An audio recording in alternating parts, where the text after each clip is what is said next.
Welcome back to This Week. I'm pleased to be joined by State Representative from the 51st District here in Nashville, Democrat Aftyn Behn. Nice to see you. Congratulations on your victory and welcome. Thank you so much. You have an impressive body of work going into your first elected position here. Licensed social worker, civic leader, community organizer, fighting for Medicaid expansion, women's rights to choose, transgender rights, common sense gun reform, a political progressive? Yes. Okay. How do you get those agenda items moving forward when you're going to be going against a GOP wall?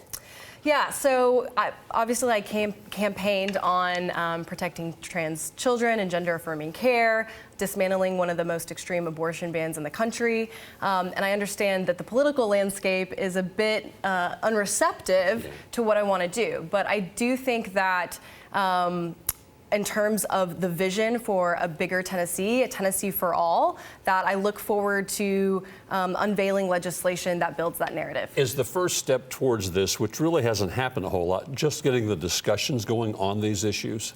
Yeah, and also my background is in rural economic development. I was a rural organizer across the state of Tennessee, and I think that I have a lot of capacity to understand the rural-urban divide, and I plan to use that in the legislature because we have a lot of rural legislators. A lot of firsts for you. You're the youngest woman serving in the House, the only woman representing Nashville. That's a sad statement. And the first woman representing the 51st District in 50 years. A lot of firsts, as I said. Yes. We're all the women, but congratulations on all the firsts. Does it put more pressure on you? I think so. A lot of girls are looking to me as their mentor. We've received, inquiries as to join the campaign. Young women excited to show up at Cordell Hull and see my office. And I think it's a really exciting time to be a young woman in politics.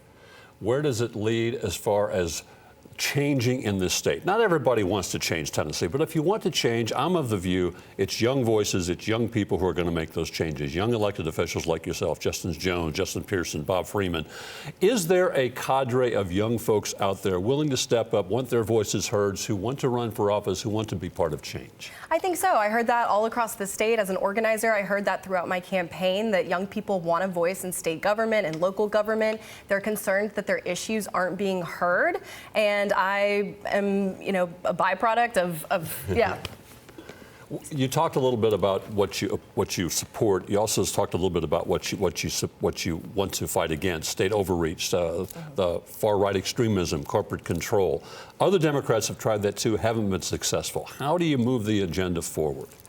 So I'm excited to unveil my seminal piece of legislation to abolish the grocery tax. I know that House Democrats and Senate Democrats have perennially brought this up, but my little take on it is corporate accountability. So I believe that corporations in the state of Tennessee should be paying their fair share of taxes, and I plan to unveil legislation that abolishes the grocery tax and corporations pay for it. We just ended the 3-month sales tax freedom referendum that took place this year. Representative John Ray Clemens has tried this before. Obviously, this is an interesting concept in that it would help a lot of folks on low incomes. It would help folks across the state. Republicans have opposed it, though, for some reason. Is there a middle ground? Is there a way to abolish it for 6 months next time? Is there something to move it forward? I think, as a progressive, that we have a vision, and our messaging bills are really important. I think that incrementalism can only get us so far, but I would love to see my Republican colleagues step up for working families across their state and in their districts that are struggling to pay for food.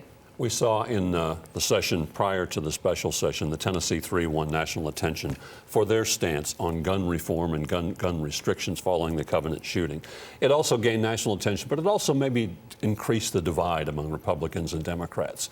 On these controversial issues, how do you make that stand? How do you get your voice heard while also not making the divide worse so that nothing gets done? Well, I want to take a step back, and supermajorities are good for performances. They're not good for politics. And it doesn't, it enables both sides to come to the table to negotiate. And I think a large part of my positionality right now is to go in there and be the gregarious social worker that I am and kind of talk through these issues one-on-one. As a new voice, you obviously want to have your voice heard. How do you approach discussions as opposed to maybe you don't want to wreck the discussion from the very beginning. How do you go in and say, listen, let's have a common sense discussion on these issues? We're going to disagree, but maybe there's something we can find to move something forward. Well, I want to laud my Republican colleagues for embracing meetings with me. I've had a few, and it's the decency, right? It's being human, and I'm able to talk to them one-on-one, and I think they know where I stand on my campaign issues. I know where they stand, but I do think there's some middle ground in talking about economic development and abolishing the grocery tax. When you talk to voters, when you talk to the people who elected you, what is on their mind here in Davidson County? What is their one issue that they're worried about most that maybe needs to be addressed? I heard from a lot of families that are concerned that gender-affirming care is banned in the state of Tennessee. They're having to travel miles. I heard from young women that are concerned about getting pregnant and having to travel to Illinois to receive abortions. It's a very scary state. I think the Republicans have convinced their constituencies that it's a very safe space, but it's not. And it's not for the constituencies that I represent. And that's one of those issues, too, especially in rural areas. Rural hospitals are closing. A lot of folks in rural areas have to come to cities, have to travel further just for regular health care. That's right, yeah. And so I think we're seeing a lot of rural communities looking to, especially rural Democrats, looking to Democrats like me to push their narrative of rural prosperity and to support their bottom line. When you see what happened in the special session and when Covenant School parents came, and I think they really thought something was going to get accomplished, and it was pretty clear Republicans were pretty open that nothing was going to happen, that they were not going to move forward with red flag laws, with any kind of gun restrictions, with anything that the Democrats wanted to have discussed. If that's the case, where do we go on the issue of public safety, on the issue of gun violence here in Tennessee? So we're going to see these mothers continue to show up at the legislature demanding change. I think what the special session did was radicalize an entire group of people who will continue to speak out loud about their issues and for their children.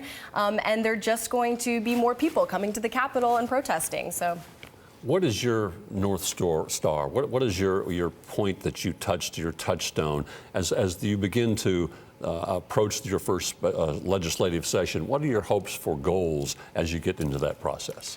I'm concerned that families are struggling. I've seen families trying to pay for things at Dollar General and other stores. I think people are really struggling with inflation, and these are kitchen table issues. And I plan to be a fighter for workers, for working families and children. And when you look at Tennessee and the success that's happening in Tennessee, it shouldn't be that way, should it? Right. Aftyn Behn, State Democratic District for District 51. I appreciate your time and your insight very much. Stay with us. This Week continues in a moment.